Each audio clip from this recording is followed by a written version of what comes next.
24th of June, where are we on the stock markets? Well, over the year, we are up 34% on the Nasdaq. Flip this round if you want to see this in more detail on your screen. That is unusual. 34% over that period is unusual. Let me show you something even more incredible. If we go over a 10-year period, that's 556%. Okay?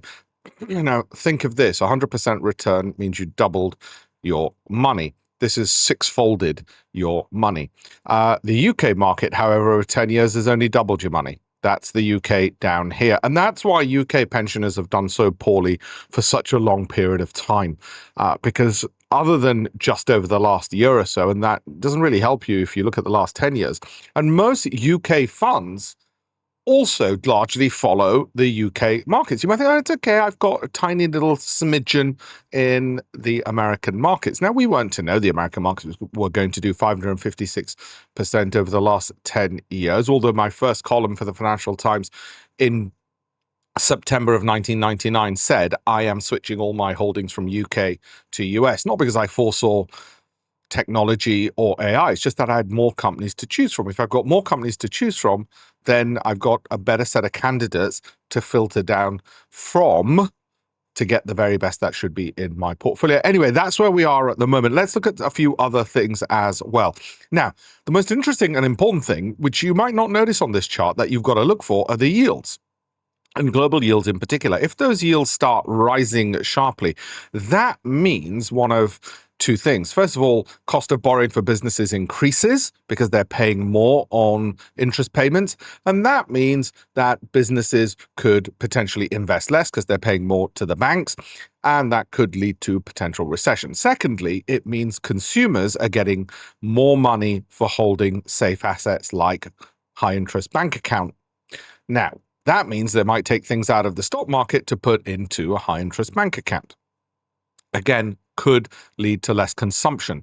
So we want to keep an eye on those yields. It also means governments have to pay more to borrow money to fund their spending plans. So if they're paying more in interest, think of it like your mortgage payments going up. If governments are paying more in interest, they're going to spend less on investment programs such as building motorways, so fewer jobs for those who have contracts with the state, for instance.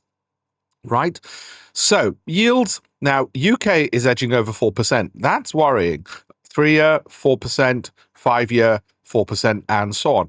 Why do you pay more for 30 years to lend to the government for 30 years than you do for 1 year? Well, presumably because you got more risk, more uncertainty because it's for 30 years. So that's what you'd call a normal yield curve. Now, what we're seeing with the UK is, of course, you're paying for 30-year debts well over 5%. That means the UK is paying quite a bit. I want to show you something else, which is quite interesting. If I move this across, what are the major equity factors? That's just obviously one-day performance. Now, most people don't think of it like this. Large cap, small cap, medium cap, i.e. how big are the companies and are they undervalued? Core, sort of in between both, and growth. Now, one day is irrelevant in many ways. Why is it irrelevant? Well, it's irrelevant because it's just one day. It's a small data set. However, when you're looking at factors, and factor investing has become a better, superior way to invest, largely thanks to some Nobel Prize winners like Eugene Fama, for instance, the factors we look at, because we want to tick all of these boxes, and we want to weigh the boxes. It's not just looking at a factor. You've got to give different factors different weight. So we want them to be undervalued companies. In other words, lots of profits per share. Okay. If a company has $1 million in profits and 1 million shares, then it's $1 profit per share. But if it has $2 million in profits and 500,000 shares, then it's $4 of profits per share. And guess what? That means it's cheaper because it's $4 of profit per share than $1 of profit per share. So we want, and that's a broad measure of valuation. There's lots of ways of measuring valuation of companies, but that's one of the ones which is incredibly important for us. Because the academic literature shows it's important. And we weigh that quite heavily because the academic literature, the Nobel Prize winning literature shows that's important. When we give our clients on the Great Investments Program the data, we don't just give them data. We actually give them access to me to have calls, to have one-to-one hand-holding and mentoring, so they get all the donkey work done for them, and then they've got somebody showing them how to make the cake and the model portfolio, educating them. They're paying for the education and the data, you see, and that avoids all the problems of what should I do now? I don't know what to do. I need an expert. I don't have the time. Well, actually, you've got all of that resolved. I don't know where to look. I don't know what to look for. And I really trust an expert. Well, actually, you're not having to, because you got the data and you can understand why you should be doing something. So when it comes to factors, value, revenue growth, dividend growth, revenue meaning sales growth, earnings or profit growth as well. And then statistically, you want the kind of companies which have been doing rather well over a prolonged period of time. So I wanted to touch upon those 2 points. Now, where are we over just the recent past? Well, what we're seeing, if we just look at the last 5 days alone, is, of course, there's been a bit of a sell-off, and NASDAQ gets hit the most. Now, over 5 days, an index loses 3%. Individual stocks could lose significantly more than that, of course. And that's why it's very important when we have our clients that we make sure they know what their risk capacity is. If they've got the capacity not to break a sweat, if, let's say, their portfolio looked just like the NASDAQ and it dropped 3% in 5 days, then that would be a more appropriate selection of stocks for them.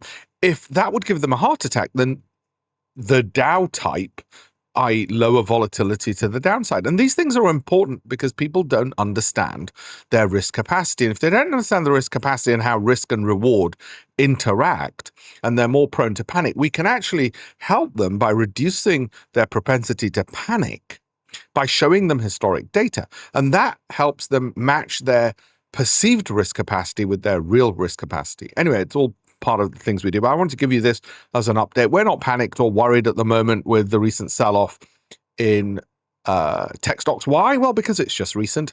And in any event, you can see the news wires already telling us that tech sector rebound has happened, which it so often does. And where are we on the American markets? Again, pre-bell, things look positive. Sharp rebound. Industries, well, if you've got a good mix between consumer, financials, oil and gas, as well as tech as well, then you've got some going up, some going down. But if they're trending upwards generally anyway, you're in a pretty bloody good place. And that simplifies life for you as well. Do we need to read all of this every single day? No, we don't, because if we've got a good set of companies based on value, growth, income, cash flow, Sortino, then of course we don't need to be reading them constantly. Do we need to be worrying about one-day performance on things? No, that's the kind of crazy stuff traders absolutely love. Okay, why do traders love all that? Well, because it gives them something to talk about. But generally, we don't care about volume and we don't care about one-day movements either, for, like I said, the obvious reasons. Do we care about the sectors and how they're performing on a year-to-date basis? Well, we're not gambling on which sector is going to win the race. Now, at the moment, if you look at technology, it's up 28%. So that part of our portfolio is doing well. Would we risk all our money in just one sector? No. Are we heavily weighted in that? Well, only because the companies that we've invested in, value, growth, income, cash flow, Sortino, have all ticked those boxes. Okay. What's done really badly so far this year? Communications companies. But it's only down 8%. Do we have some of those? Possibly, but we don't pick on sectors. We look at individual companies because, after all, a portfolio is based on individual companies, and that matters more. What about countries? Do we care how the countries have done so far? Well, so far this year, the S&P is up 75%. Sorry, over 3 years. India is... there we go, is 10%, and China is 31% over 3 years. Over 1 year, 23, 4, and minus 15. What about over 10 years? Okay, over the last 10 years, the S&P's given us 300%. India's given you double your money over 10 years, and China's given you 55% return with lots of volatility.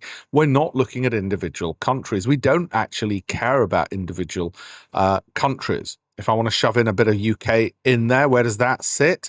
Well, over 10 years, the UK's up pretty much the same as India. China lagging behind.